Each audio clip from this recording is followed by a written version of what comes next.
Story number 1. The house on Evergreen Lane had been in Emma's family for generations. After her parents passed, it became hers, though she'd avoided visiting for years. The sprawling two-story farmhouse was filled with echoes of her childhood, but also shadows of memories she would rather forget. Most notably, she never liked the attic. Emma always remembered the attic door at the end of the upstairs hall. It was different from the other doors in the house. Its wood was darker, and its brass handle was worn smooth, as if touched countless times. As a child, she had begged her mother to lock it. She hated the way it seemed to breathe cold air into the hallway, even in summer. When Emma returned to the house after 20 years away, she told herself she was ready. The property had been on the market for months, but prospective buyers never seemed to make it past the initial tour. Emma needed to fix it up, sell it, Texas, and close this chapter of her life. The first few days passed uneventfully. She worked during the daylight hours, patching walls, scrubbing floors, and boxing up her parents' belongings. It was exhausting, but therapeutic. The house felt heavy with stillness, but she chalked it up to its age. On the fourth night, as she lay in her childhood bedroom, she woke to a sound. It was faint at first, almost imperceptible, but it was there, a rhythmic creaking like footsteps above her. The attic. Emma sat up in bed, straining to listen. The house settled all the time, groaning under its own weight. This was different. The creaking had a deliberate rhythm, slow and heavy, moving back and forth. Her chest tightened, but she told herself it was nothing. The next day, she tried to avoid thinking about it. She focused on cleaning out the old dining room and stayed as far away from the upstairs hall as possible. But when night came, the sounds returned. This time, they were louder. The pacing was unmistakable now. Someone, or something, was walking in the attic. Emma's first thought was that maybe an animal had gotten inside, but these weren't the erratic scurrying sounds of a raccoon or squirrel. These were footsteps, slow and purposeful. She decided she couldn't ignore it anymore. The following afternoon, she climbed the stairs to the attic door, flashlight in hand. The air grew colder as she approached, and her heart pounded in her chest. The door was stuck, swollen in its frame, but after several sharp pulls, it groaned open. A rush of stale air hit her, carrying with it the scent of dust and something metallic. She climbed the narrow steps into the attic, her flashlight casting long shadows over forgotten furniture and dusty boxes. The attic was exactly as she remembered, cluttered and eerie, with its sloped ceiling and single grimy window. Nothing seemed out of place, but the oppressive silence was unnerving. She was about to leave when something caught her eye. In the far corner of the attic, partially obscured by a stack of old trunks, was a small, rocking chair. It was familiar. Too familiar. Emma's breath hitched as a memory surged forward, unbidden. She had seen that chair before. As a child, she had been afraid of it. It had belonged to her grandmother, who used to sit there for hours, staring out the attic window. After her grandmother passed, her parents had stored the chair away, but Emma always felt like it wasn't empty. She stepped closer, her flashlight trembling in her grip. The chair was perfectly still, its surface coated in dust, but as she stared at it, she felt a prickle at the back of her neck like she was being watched. And then the chair moved. It was subtle, just a faint creak as if someone had shifted their weight. Emma stumbled back, her heart racing. The beam of her flashlight flickered, and for a split second, she thought she saw a shadow in the chair. She bolted down the stairs, slamming the attic door behind her. That night, the footsteps were louder than ever. They didn't stay confined to the attic. She heard them in the upstairs hallway, slow and deliberate, pacing just outside her bedroom door. Emma didn't sleep. When morning came, she called a locksmith and had him install a deadbolt on the attic door. She told herself it was enough, that whatever was happening was in her head. But the following night, the footsteps returned. This time, they were accompanied by something else, a faint tapping, like fingernails raking across wood. And then she heard it. Her name. It was whispered, so soft it could have been mistaken for the wind, but she knew. She knew. Someone or something was calling her. She couldn't take it anymore. She decided to leave the house, but first, she had to know. She needed to face whatever was in the attic. Armed with a crowbar and flashlight, she approached the attic door. The deadbolt was locked, but the door was ajar. Emma froze. She knew she had locked it. Her hands shook as she pushed the door open and climbed the stairs. The air was colder than before, biting and damp. The rocking chair was moving again, faster this time, creaking loudly in the stillness. Emma's flashlight flickered as she approached. "Who's there?" she demanded, her voice trembling. The chair stopped. The silence that followed was deafening. Then, from the shadows, she saw it, a figure. It was faint, almost translucent, but unmistakable. It was her grandmother. Her face was twisted, her eyes hollow and staring. She raised a bony hand and pointed to the far corner of the attic. Emma followed her gaze and saw an old chest, one she didn't remember. Compelled by something she couldn't explain, Emma opened the chest. Inside was a collection of her grandmother's belongings, letters, photographs, and a small wooden box. She opened the box and found a locket inside. As she touched it, a wave of emotion washed over her. Memories of her grandmother flooded back, but they weren't warm or comforting. They were dark, filled with anger and pain. Emma realized her grandmother had been hiding something, a deep sadness that had consumed her. The rocking chair creaked again, and when Emma looked back, the figure was gone. The attic felt different now, lighter, as if the air had shifted. She left the house that night and never went back. Whatever had been haunting her family was tied to the attic, and Emma knew she couldn't escape it if she stayed. The house remains empty to this day, its attic door still locked. But sometimes neighbors say they see a light in the attic window, flickering like a dying flame. Story the end. Story number 2. When Emma and her husband Ben bought the century-old house on Briar Lane, they knew it came with history. The peeling wallpaper and sagging porch beams spoke of decades past, but the charm of the house, the intricate moldings, stained glass windows, and sprawling backyard made them overlook its flaws. They moved in with their 9-year-old son, Sam, eager to make the old house a home. The attic was the last space to be explored. Accessed by a pull-down ladder in the upstairs hallway, the attic seemed untouched for years. Emma felt uneasy about it from the start. The house had a way of creaking and groaning, but the attic sounded different. It felt alive, as though something or someone was waiting. It was Ben who insisted on tackling the attic one Saturday. "We might as well see what's up there," he said. Emma reluctantly agreed, though she hated the thought of the dark, musty space. Sam, ever curious, begged to join them. The ladder squealed as Ben unfolded it, and the three of them climbed up one by one. The attic was dim, lit only by a small, grimy window at the far end. Dust coated every surface, and the air was thick and stale. Boxes and old furniture were scattered about, along with a tall, antique mirror propped against one wall. The mirror's ornate frame was tarnished, and the glass was cloudy, but its presence felt oddly imposing, as if it didn't belong. "Look at all this junk," Ben muttered, pulling the lid off a box filled with moth-eaten clothes. Sam wandered to the mirror, staring at his reflection. Emma, standing in the center of the room, felt a chill run down her spine. "I don't like it up here," she said. "Let's just clean this out later." But before they could leave, Sam spoke up. "Mom, there's someone behind you." Emma froze. Her breath hitched, and her body stiffened. She glanced at Ben, who was now looking up from the box, his face pale. Slowly, Emma turned to face the mirror. There was no one there, just her own reflection, and Sam standing beside her. "What did you see, Sam?" Ben asked, his voice tight. Sam shrugged, his small face confused. "A lady. She was standing behind Mom. She looked sad."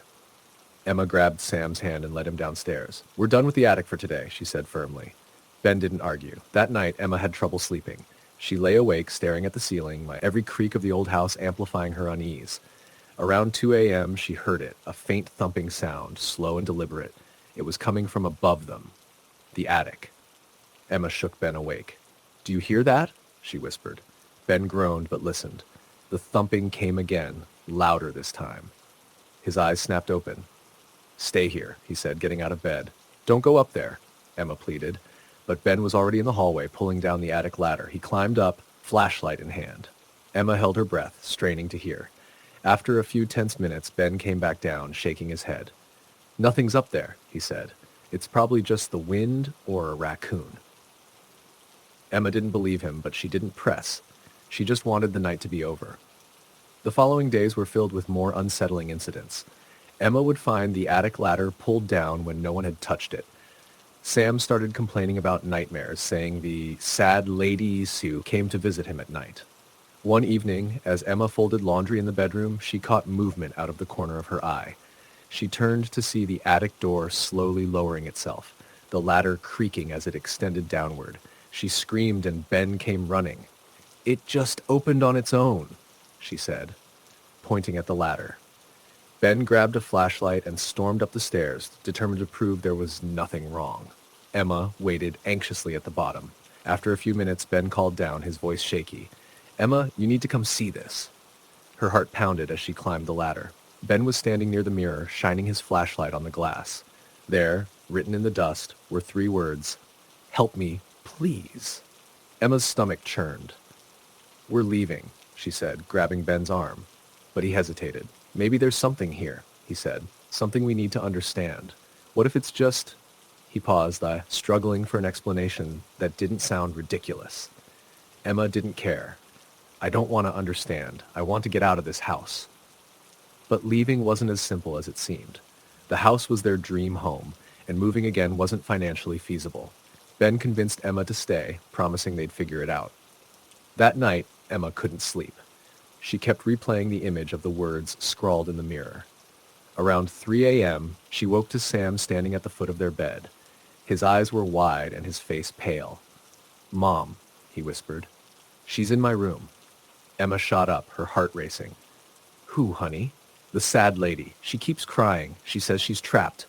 Emma grabbed Sam and pulled him into their bed, holding him close. She didn't sleep for the rest of the night. The next day, Emma did some digging. She went to the local library, searching for any records on the house. What she found chilled her to the core. In the 1940s, a young woman named Margaret had lived there.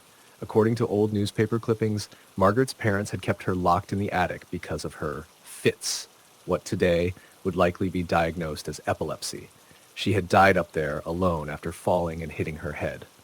Emma returned home with a sense of dread. She told Ben everything she'd learned, and for once, he didn't dismiss her concerns. "What do we do?" he asked. "I don't know," Emma admitted, "but I think she's trying to tell us something." That night, Emma decided to confront whatever was in the attic. She waited until the house was quiet, then climbed the ladder alone. The mirror loomed in the darkness, its cloudy surface reflecting the faint glow of her flashlight. She stood in front of it, her heart racing. "Margaret," she said softly, "if you're here, I want to help you." The room grew colder, and the air felt heavy. Emma's breath fogged in the icy chill. Slowly, words began to form in the dust on the mirror. "Find me." Emma's knees went weak, but she steadied herself. "Find you where?" she asked, her voice trembling. The mirror didn't respond, but something drew Emma's attention to a loose floorboard near the trunk. She knelt down, prying it up with trembling hands. Beneath it, she found a small, tarnished locket. Inside was a photograph of a young woman, Margaret Frapp. The locket radiated cold in her palm. "I'll take this to someone who can help you," Emma whispered. The air in the attic seemed to lighten, and the oppressive feeling lifted. Emma descended the ladder, clutching the locket tightly. The family reached out to a local historian, who helped them arrange for the locket to be buried in Margaret's name at the town cemetery. After the burial, the strange occurrences stopped. The attic ladder stayed in place, and Sam no longer complained about nightmares. The house, once heavy with unease, felt warm and welcoming again. Emma still avoided the attic, but she no longer feared it. Whatever had lingered there was finally at peace. Story the end. Story number 3. The old Victorian house on Maple Street was a strange purchase for Lydia. At 34, she wasn't one for impulsive decisions, but something about the place had called to her. The chip paint, creaking floorboards, and sagging shutters gave it a melancholic charm she couldn't resist. It was as if the house had been waiting for her. She moved in on a cold October afternoon. The air carried the sharp bite of autumn, and the leaves rustled in restless whispers. From the moment Lydia stepped inside, she felt the weight of silence. Not the cozy quiet of solitude, but something heavier, like the house was holding its breath. The attic was the only place she hadn't explored during the walkthrough. The realtor had laughed it off, saying the attic door had swollen shut years ago and wasn't worth the effort. Lydia had barely noticed it then, tucked away at the end of a narrow, crooked staircase. But on her second night in the house, she couldn't ignore the faint, rhythmic creak coming from above her bedroom. At first, she dismissed it as an old house settling, but as the night wore on, the sound grew louder. It was unmistakable. Footsteps. Slow, deliberate pacing. By the third night, the pacing was joined by something else, a soft tapping, like fingernails on wood. Lydia's rational mind fought against her rising fear. It had to be an animal trapped up there, or maybe even the wind. She decided to investigate. Armed with a flashlight and a hammer to pry the door open, she ascended the narrow staircase. Each step groaned under her weight, and the air grew colder the higher she climbed. When she reached the attic door, she hesitated.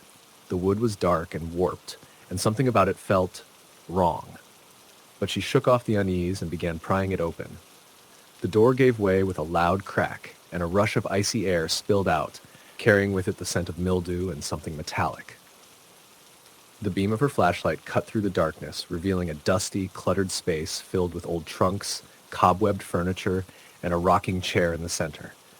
It was the rocking chair that made her stop. It was moving. The motion was subtle, almost imperceptible, but it was there. Lydia stood frozen, her breath caught in her throat. She told herself it was a draft, an uneven floor, anything but what it looked like. "Hello?" she called, her voice shaky. The chair stopped. The silence that followed was suffocating. Then, faintly, she heard it, the tapping. It was coming from the far corner of the attic, where a large, ornate trunk sat half-hidden beneath an old quilt. Against every instinct screaming at her to leave, Lydia approached the trunk. Her flashlight flickered as she neared it, the beam growing weaker. The tapping grew louder, more insistent. She reached out and hesitated. "Don't," a voice whispered, so close it felt like someone was breathing in her ear. Lydia spun around, but there was no one there. The attic was empty, silent except for the faint hum of her flashlight. She turned back to the trunk, but the quilt that had been draped over it was now on the floor. Her hands trembled as she opened the lid. Inside was a collection of old photographs, yellowed and curled at the edges. They were of a family, parents, children, even a dog. But as she sifted through them, she noticed something odd. In every photo, there was a figure standing just in the background, blurred and shadowy. Lydia's flashlight flickered again, and the tapping returned, louder this time, echoing through the attic. She slammed the trunk shut and stumbled back toward the stairs. As she reached the doorway, the rocking chair creaked. It was moving again, faster this time, like someone was furiously rocking in it. She fled down the stairs and locked the attic door behind her. That night, the pacing resumed, heavier and angrier than before. The tapping turned to scratching, like nails dragging against the floorboards. Lydia barely slept. When dawn finally broke, she decided she needed help. She called a local historian, hoping to learn more about the house's past. What he told her made her blood run cold. The house had belonged to a man named Charles Whitaker, who had lived there with his wife and daughter in the early 1900s. According to the historian, Whitaker's wife and daughter had disappeared under mysterious circumstances, and he had hanged himself in the attic shortly after. Some neighbors claimed the house was cursed, that anyone who lived there would hear Whitaker's restless pacing and tapping, searching for his lost family. Lydia didn't want to believe it, but the evidence was mounting. She decided to burn the photographs, hoping to sever whatever connection they had to the house. She took them into the backyard, doused them with lighter fluid, and struck a match. As the flames consumed the photos, a piercing scream erupted from the attic. It wasn't human. It was something raw, primal, filled with rage and pain. Lydia dropped the match and stumbled back, covering her ears. When the fire burned out, the house went silent. That night, for the first time in a week, there was no pacing, no tapping, no scratching. Lydia dared to hope that it was over. But the next morning, when she went to make coffee, she found the photographs spread out on the kitchen table. They were untouched, unburned, and the shadowy figure in the background was closer now, no longer blurred. It was standing in the attic window, staring down at her. Lydia fled the house that day and never returned. It was later sold to another family, but they didn't stay long. Over the years, it fell into disrepair, abandoned and shunned by the town. But on quiet nights, passersby swear they can see a figure in the attic window, pacing, always pacing. Story the end. Story number 4. The house on Elmwood Street was everything Alice and her husband James had ever dreamed of. A Victorian home with creaky wooden floors, arched windows, and a sprawling backyard for their 2 children. The realtor had warned them about the quirks of older homes: faulty wiring, drafty hallways, and the occasional raccoon in the attic. But none of that deterred Alice. She adored the house and felt it was perfect for her family. The first few weeks in their new home were blissful. They painted the walls, unpacked boxes, and began to settle into the rhythm of suburban life. The attic, however, remained untouched. Its narrow staircase and creaking wooden door made it the last space Alice wanted to tackle. But on a rainy Sunday, when the kids were at their grandparents' house, James suggested they finally clean it out. The attic was dimly lit, with only a single dangling bulb casting faint shadows on the dust-covered beams. Stacked in the corners were boxes left behind by the previous owners, old books, broken furniture, and a large, weathered trunk. The air felt heavy, and Alice couldn't help but shiver despite the summer heat. "Look at this stuff," James said, opening the trunk. It was filled with old photographs, brittle and yellowed with age. Most of them were portraits of a solemn-looking family: a man, a woman, and a young girl with long, dark hair. Alice picked up one of the photographs and flipped it over. Scribbled on the back in faded ink was a date: August 14th, 1926. As Alice examined the picture, a peculiar sensation washed over her, like someone was watching her from the corner of the attic. She glanced over her shoulder, but nothing was there. She shook it off, blaming her imagination, and continued sorting through the boxes. Among the old belongings, they found a child's doll with porcelain skin and glassy blue eyes. Its face was cracked, and its dress was frayed. But what unnerved Alice the most was how lifelike it seemed. She placed it back in the trunk, trying to ignore the way its unblinking gaze followed her. That night, Alice had trouble sleeping. The rain continued to pelt the windows, and the wind howled through the trees outside. She woke around 2 a.m. to a faint noise, a rhythmic creaking like footsteps on the floor above her. Her breath caught in her throat. The attic. "James," she whispered, nudging her husband awake. "Do you hear that?" James groaned and turned over, muttering something about old houses and settling wood. But the sound didn't stop. Alice sat up, straining to listen. It was faint, but unmistakable. Someone, or something, was moving in the attic. Summoning her courage, Alice tiptoed out of bed and into the hallway. The staircase to the attic loomed at the end, the door slightly ajar. She froze. She was certain they had closed it earlier. Heart pounding, she climbed the stairs, one creak at a time. The air grew colder with each step. At the top, she hesitated before pushing the door open. The attic was silent, the faint light of the moon streaming through the small circular window. Everything looked untouched. Boxes stacked neatly, the trunk closed, and the doll sitting exactly where she'd left it. But then she noticed something that made her blood run cold. In the thick layer of dust covering the wooden floor were footprints, small, barefoot impressions leading from the trunk to the window. Alice fled back to bed, locking the bedroom door behind her. She didn't sleep the rest of the night. The next morning, she convinced herself it had been a dream or a trick of the mind, but the unease lingered. Over the following days, strange things began to happen. Objects moved from where she had left them. Doors creaked open on their own, and always there was the faint sound of footsteps above her when the house was quiet. One evening, as Alice tucked her daughter Lily into bed, the little girl clutched her stuffed bear tightly and whispered, "Mommy, I don't like the girl in the attic." Alice's heart skipped a beat. "What girl, sweetheart?" "The one with the long hair," Lily said matter-of-factly. "She watches me when I play." Alice tried to dismiss it as a child's imagination, but her nerves were fraying. She confided in James, who brushed off her concerns with logical explanations. "It's an old house, Alice. There are drafts, loose floorboards. It's nothing supernatural." But Alice wasn't convinced. That night, she dreamed of the little girl from the photographs. In the dream, the girl stood in the corner of the attic, her face pale and her eyes hollow. She lifted a hand and pointed to the trunk. Alice woke with a start, drenched in sweat. The next morning, she decided she had to know the truth. While James was at work and the kids were at school, she went back to the attic. The air felt heavier than before, and she struggled to breathe as she approached the trunk. With trembling hands, she opened it. Inside, beneath the photographs and the doll, she found an old diary wrapped in a piece of faded fabric. The diary belonged to the girl in the photographs, whose name was Clara. As Alice flipped through the pages, a chilling story unfolded.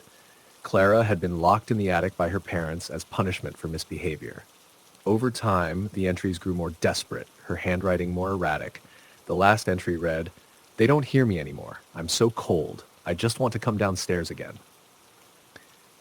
Alice's hands shook as she closed the diary. She felt a sudden, bone-chilling cold envelop her, and the faint sound of a child crying echoed in her ears. She turned to leave, but the attic door slammed shut on its own. Panicked, Alice yanked at the handle, but it wouldn't budge. The crying grew louder, and the shadows in the corners of the attic seemed to stretch and move. She screamed for help, pounding on the door, until finally it gave way. She stumbled down the stairs, vowing never to return to the attic again. That night, Alice told James everything. He listened, his skepticism replaced by concern. "We'll get someone to check it out," he said, though his tone betrayed his doubt. But before they could, the haunting escalated. Doors slammed shut, lights flickered, and one night, Lily woke up screaming, claiming the girl had been in her room. That was the final straw. The family moved out of the house within a month. Alice later learned from a neighbor that the previous owners had left in a hurry, unwilling to explain why. No one had lived there long before them either. The house, it seemed, didn't want to be a home. As they drove away for the last time, Alice glanced back at the attic window. For a fleeting moment, she thought she saw a pale face staring back at her, watching them leave. "Goodbye, Clara," she whispered, hoping the girl could finally rest. Story the end. Story number 5. After Emily's grandmother passed away, the old house in the countryside fell to her. It was the kind of house you'd expect to see in a horror movie. Tall and weathered, with peeling paint and ivy creeping up the sides. The attic, in particular, had always given Emily a strange feeling as a child, but she chalked it up to her overactive imagination. Still, when she moved in to sort through her grandmother's belongings, she couldn't bring herself to enter the attic.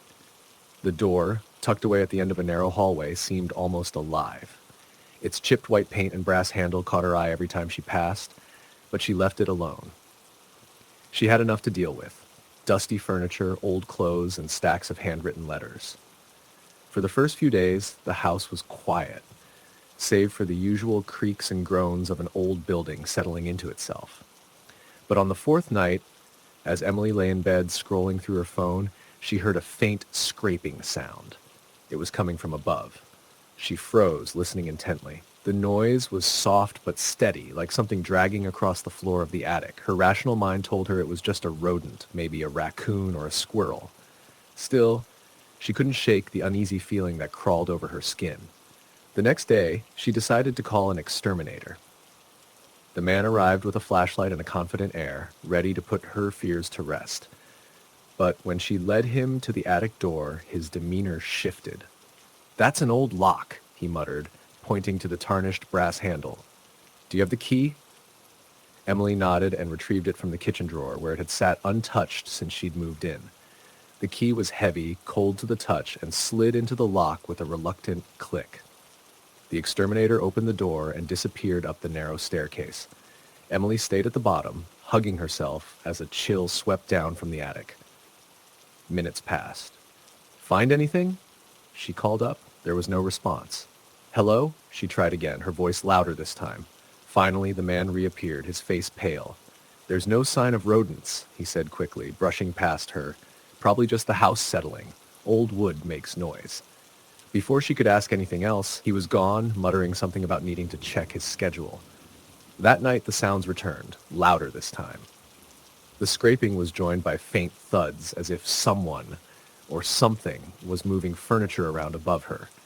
Emily lay in bed, clutching the covers, her heart pounding in her chest.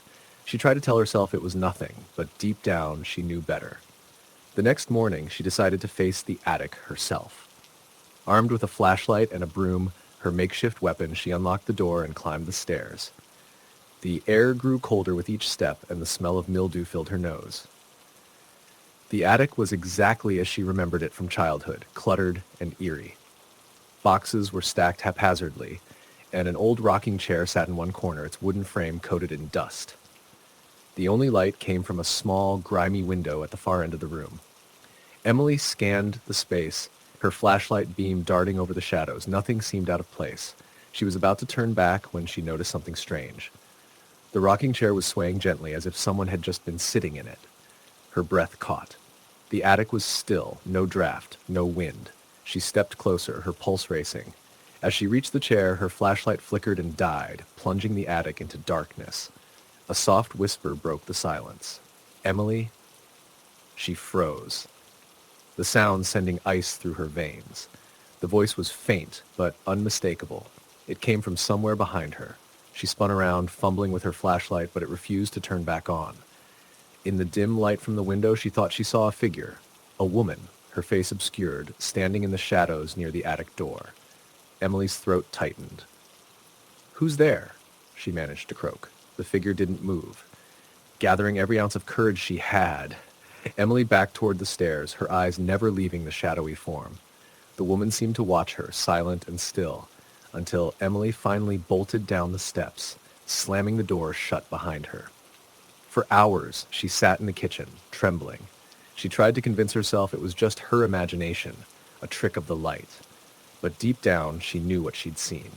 That night, the noises grew louder. The scraping turned into pounding, as if something was trying to break through the attic floor. Emily didn't sleep. The next day, she called a local historian, desperate for answers. The woman on the phone was hesitant to speak at first, but eventually relented. "The house has a history," she said. "Your grandmother mentioned it once, years ago. She said she felt watched. The attic in particular made her uneasy." Emily's stomach churned. "Do you know why?" The historian hesitated. "There was an incident, decades ago. A woman named Margaret lived there, your grandmother's aunt, I believe. She lost her child, a little girl, to illness. After that, she became unwell. People say she locked herself in the attic and refused to leave. One day, the neighbors noticed the house was quiet. Too quiet. They found her in the attic. She'd..." The woman's voice trailed off. "She'd what?" Emily pressed. "She'd hanged herself," the historian whispered. "They say she still lingers there, searching for her daughter." Emily hung up, her hands shaking. She couldn't stay in the house any longer. That evening, she packed a bag and drove to a motel, vowing to sell the property as soon as possible. But as she lay in the unfamiliar bed, trying to calm her racing thoughts, her phone buzzed on the nightstand. A single notification lit up the screen. It was from her grandmother's old landline, the number no longer in service. The message was simple: "Come back, she's waiting." Story the end. Story number 6. When Lucy moved into the old house on Briar Lane, she wasn't expecting much more than creaky floors and drafty windows. The house was nearly a century old, with peeling wallpaper and an attic that hadn't been opened in years. Still, it had charm, character, the realtor had said, and it was all she could afford after her divorce. She told herself it would be a fresh start, a chance to rebuild her life. The first few weeks went by uneventfully. She unpacked her boxes, painted the walls, and learned to ignore the odd groans and pops of the house settling. But then there was the attic. Lucy had avoided it from the moment she moved in. The narrow, pull-down ladder seemed unsteady, and the attic door's small, rusted key sat on her kitchen counter, untouched. She didn't need the extra storage space and wasn't eager to deal with whatever decades-old junk the previous owners had left behind. But something about the attic made her uneasy. Sometimes, late at night, she'd hear faint noises, soft thumps, as if something heavy was shifting above her head. She told herself it was squirrels or raccoons, even though she'd never seen a single animal around the property. One evening, after another restless night of hearing those strange noises, she decided to investigate. Armed with a flashlight and her phone, Lucy braced herself and pulled down the attic ladder. It creaked loudly, breaking the silence of the house. The air that wafted down was stale and carried a faint, sour smell. The attic was pitch dark, the single light bulb dangling uselessly from its cord. Lucy climbed the ladder hesitantly, her flashlight beam cutting through the shadows. The space was cluttered with old furniture, cardboard boxes, and what looked like a trunk covered in a layer of dust so thick it blurred the details. As she moved through the attic, the wooden floor groaned under her weight. Her flashlight flickered once, then twice, before settling. She crouched by the trunk, her pulse quickening. Something about it drew her attention, though she couldn't explain why. She wiped the dust off the lid and unlatched it. Inside were old, faded photographs, a few yellowed letters, and a child's doll with one glass eye missing. The doll's remaining eye glinted in the flashlight beam, and Lucy shivered. She picked up one of the photographs. It showed a family, a man, a woman, and a little girl with dark curls, standing in front of the house. The girl's face was blurred, the edges of her figure smudged as though the photograph had been tampered with. A chill ran down her spine. The family didn't look familiar, but the little girl's blurred face unsettled her in a way she couldn't quite articulate. She put the photograph back and reached for one of the letters. The handwriting was elegant but shaky. The ink faded. "She won't leave us alone," the letter began. "She watches from the shadows, her laughter echoing through the house. We tried to ignore her, but it only made her angrier. Last night she was standing at the foot of our bed." Lucy's breath caught. She set the letter down and backed away from the trunk, her flashlight trembling in her hand. The air in the attic seemed heavier now, pressing against her chest. She thought she heard something, a faint giggle, high-pitched and childlike, but when she whipped around, there was nothing there. Heart-pounding, she scrambled back down the ladder, slamming the attic door shut behind her. She locked it and shoved the ladder up into the ceiling, as if that could keep whatever was up there from coming down. That night, the noises were louder. Thumps turned into bangs, and Lucy thought she heard the faint sound of footsteps pacing above her room. At one point, she was sure she heard a soft, rhythmic tapping on the attic door. She lay in bed, paralyzed, clutching her phone. She wanted to call someone, anyone, but it was past midnight, and she wasn't sure how to explain what was happening. The next morning, she decided to leave the house for the day. She needed air, space, time to think. She spent hours at the library, poring over old records, trying to learn about the house and the family in the photograph. She found what she was looking for in a dusty file. The house on Briar Lane had belonged to the Carters in the 1950s. Their daughter, Abigail, had died tragically in the attic when she was only 8 years old. The cause of death was listed as accidental, but there were whispers of something darker, claims that the little girl had been locked in the attic as punishment and had fallen down the stairs trying to escape. Lucy's stomach churned. The pieces were starting to fit together. The photograph, the letter, the noises in the attic. But what could she do about it? That night, as she lay in bed, the tapping started again. This time it was more insistent. Tap, tap, tap. Lucy's hands trembled as she clutched her phone. She didn't want to go back up there, but the sounds were relentless, growing louder and faster. And then, as if sensing her hesitation, the attic door burst open. Lucy screamed, scrambling out of bed as a cold gust of air swept through the house. She looked up to see the ladder hanging down, the shadows above seeming to pulse and shift. And then she saw her. A small figure stood at the top of the ladder, a little girl in a tattered dress, her dark curls framing a face that was barely there. It was blurred, just like in the photograph, her features smudged and impossible to focus on. "Why won't you play with me?" the girl whispered, her voice a soft, mournful wail. Lucy froze, her heart hammering in her chest. The girl stepped onto the ladder, 1 foot at a time, descending slowly.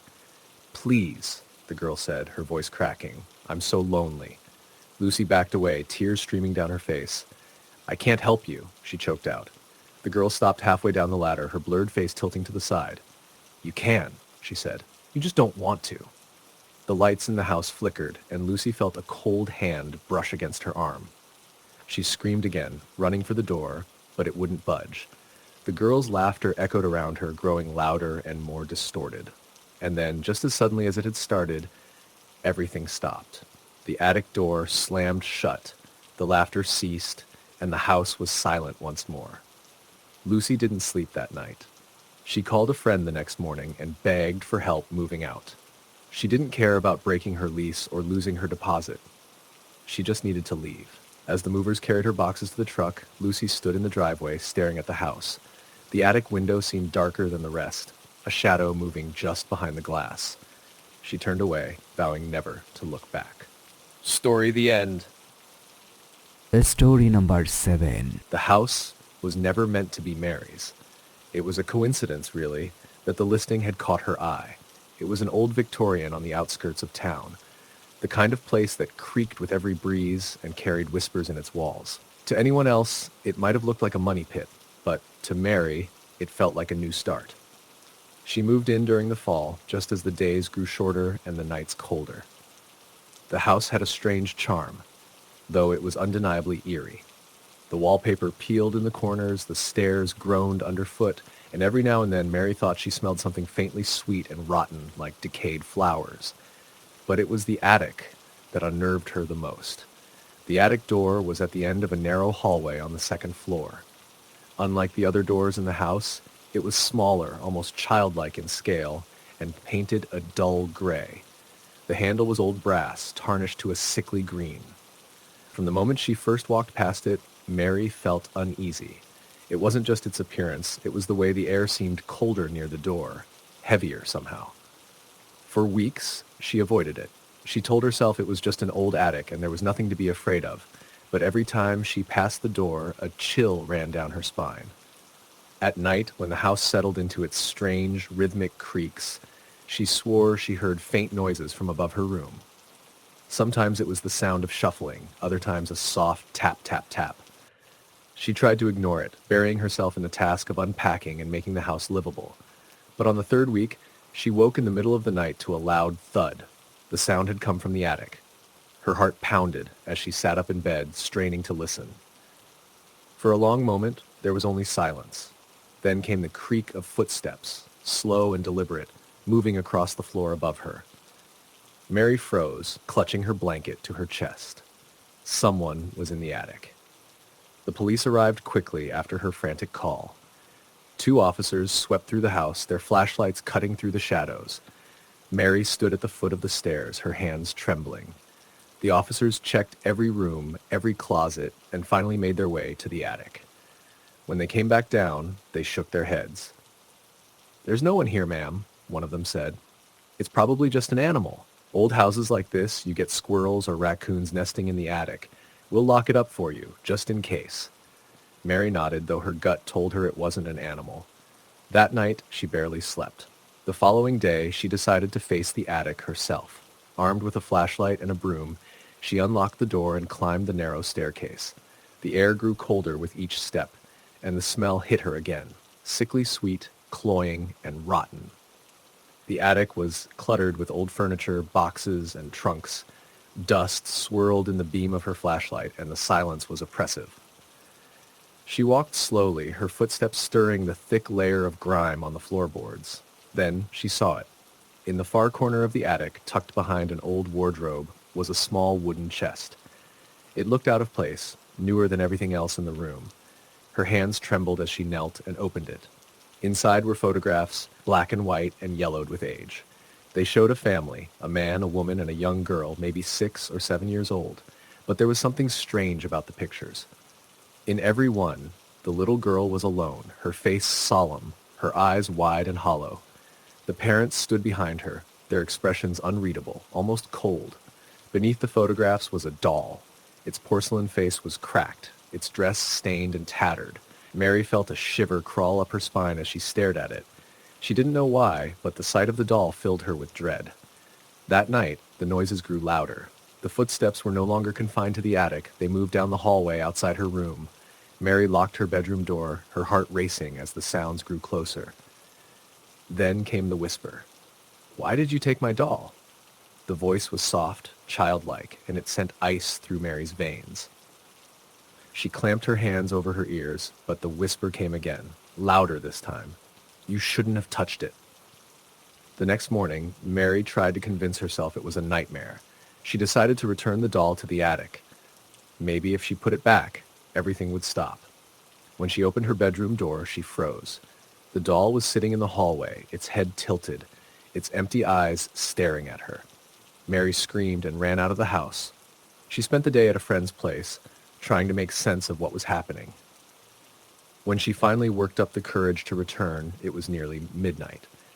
The house was silent as she stepped inside. She crept upstairs, her heart pounding with every step. The attic door was open. Her hands trembled as she climbed the stairs, flashlight in hand. The attic was colder than before, and the sweet, rotten smell was stronger. The doll was back in the chest, like exactly where she'd found it. "I'm sorry," Mary whispered, her voice shaking. "I didn't mean to disturb you." As she turned to leave, she heard the creak of the rocking chair.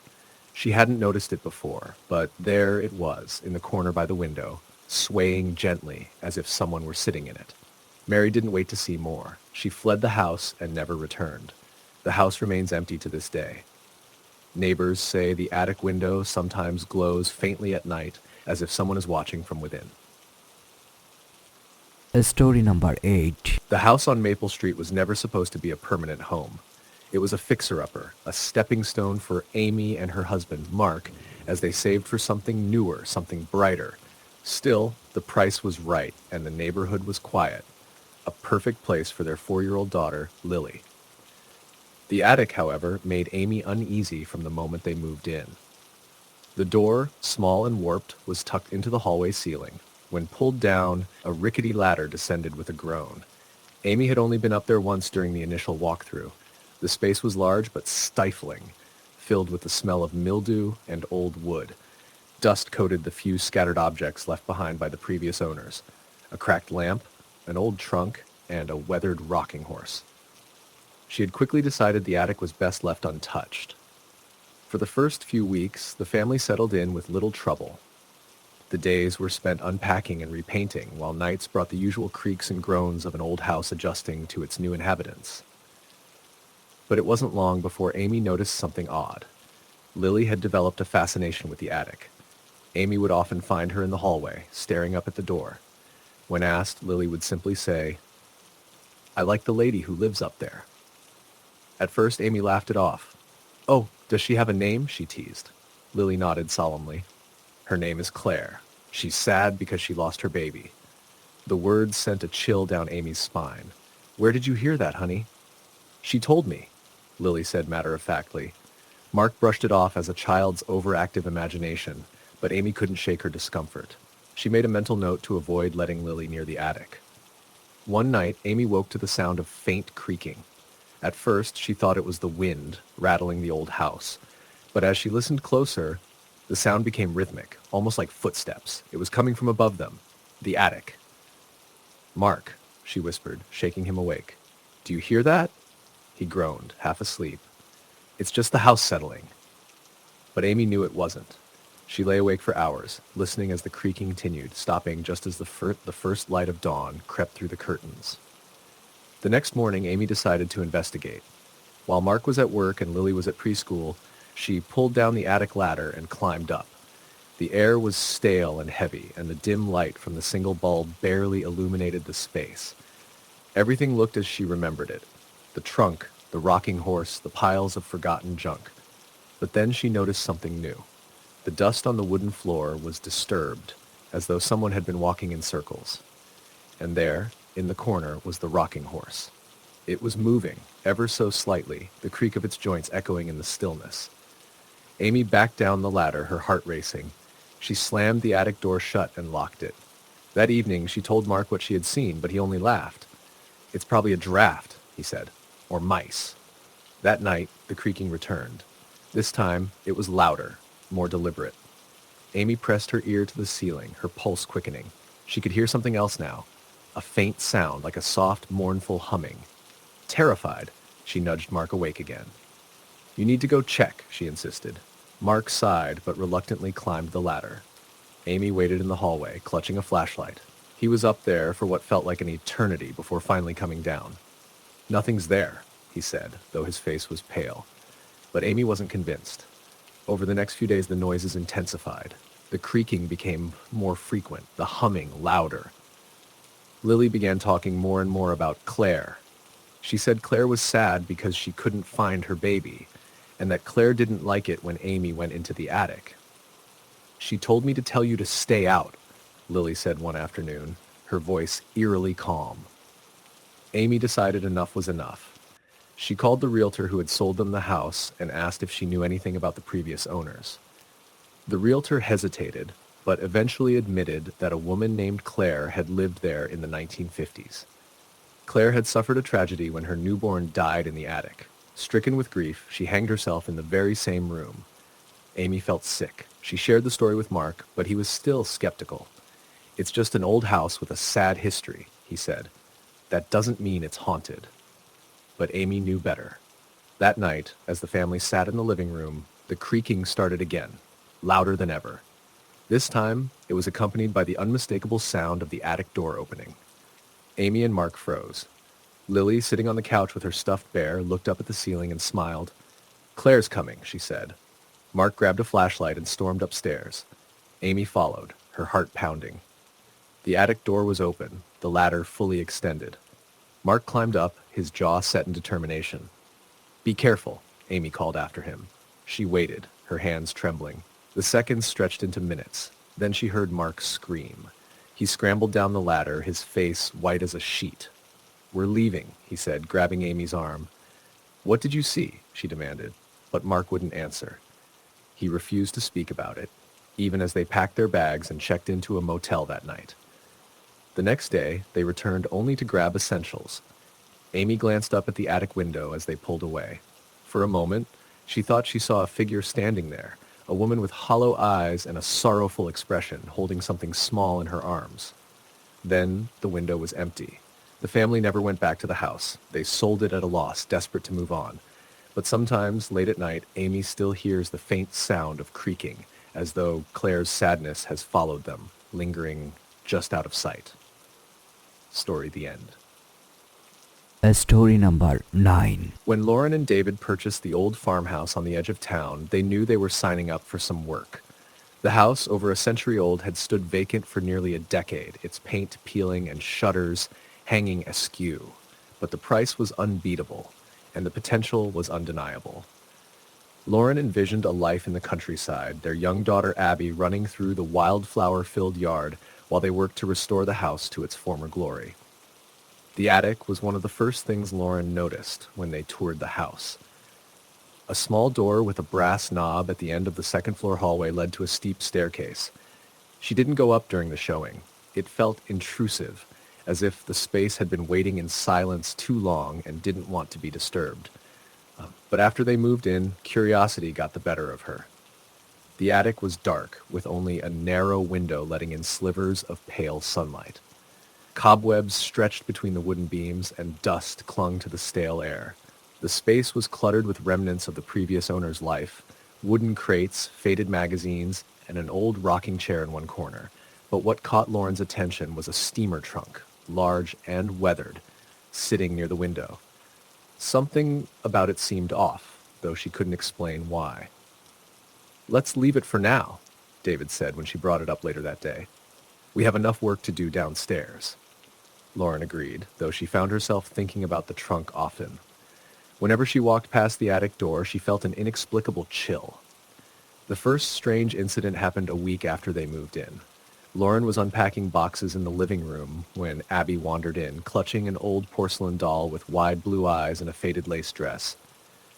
"Where did you find that, sweetie?" Lauren asked, startled. "In the attic," Abby said, her voice cheerful. She was sitting on the chair. Lauren frowned. She was certain the chair had been empty when she last looked. "Abby, I don't want you going up there, okay? It's not safe." "But she said she wanted to play," Abby replied, cradling the doll. Lauren froze. "Who said that?" "The lady," Abby said, as if it were the most normal thing in the world. That night, Lauren couldn't shake her unease. She told David about the doll and what Abby had said. "She's just using her imagination," he said dismissively. "Kids make up stories all the time." But Lauren wasn't convinced. The attic, with its lingering musty air and oppressive silence, had been bothering her since the day they moved in. She decided to put the doll back where Abby had found it. She climbed the steep stairs, the old wood groaning beneath her weight. The rocking chair sat in its corner, still and lifeless. Yet Lauren couldn't help feeling watched as she placed the doll on the seat. The attic felt colder than before, and she hurried back down, closing the door firmly behind her. Over the next few days, the atmosphere in the house began to shift. Doors creaked open on their own, and Lauren often felt a cold draft, even on warm days. Abby started waking in the middle of the night, crying about the lady from the attic standing in her room. I don't like her, Abby whimpered one night. She's sad and she looks at me funny. David insisted it was just nightmares, but Lauren's unease grew. One evening, while cleaning up after dinner, she heard the faint sound of creaking wood above her. The attic. She froze, straining to listen. The creaking grew louder, rhythmic, like someone pacing back and forth. David, she called, her voice trembling. He came into the kitchen and she pointed toward the ceiling. Do you hear that? He listened, his expression hardening. It's probably squirrels or raccoons. I'll check it out. But when David climbed into the attic, there was nothing there. The rocking chair sat motionless, the doll resting on its seat. See, he said, brushing off her concerns.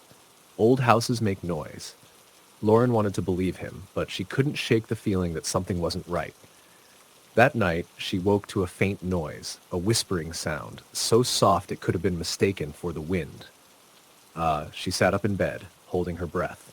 The sound was coming from the attic. The next day, Lauren decided to do some research. She went to the town library, combing through old records and newspapers. What she found made her stomach churn. The house had belonged to a family in the early 1900s, a husband, wife, and their young daughter.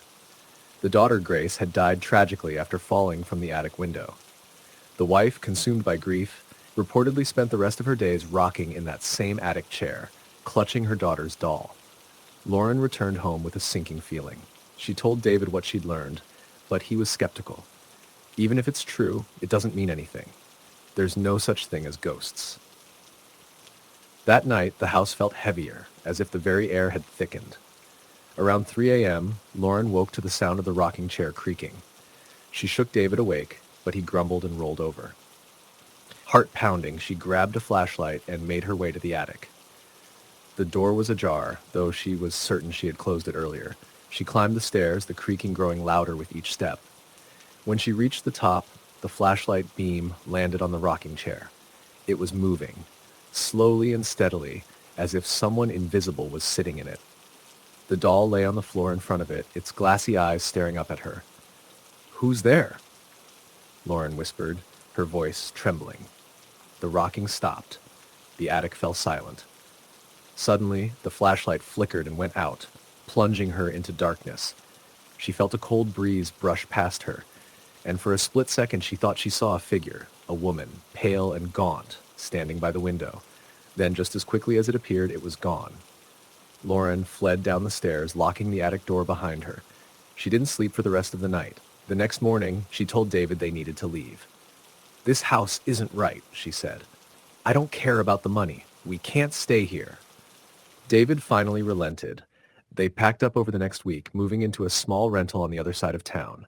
Lauren never went back to the attic, but on the day they left, she glanced up at the window as they pulled out of the driveway. The rocking chair was moving. Story the end.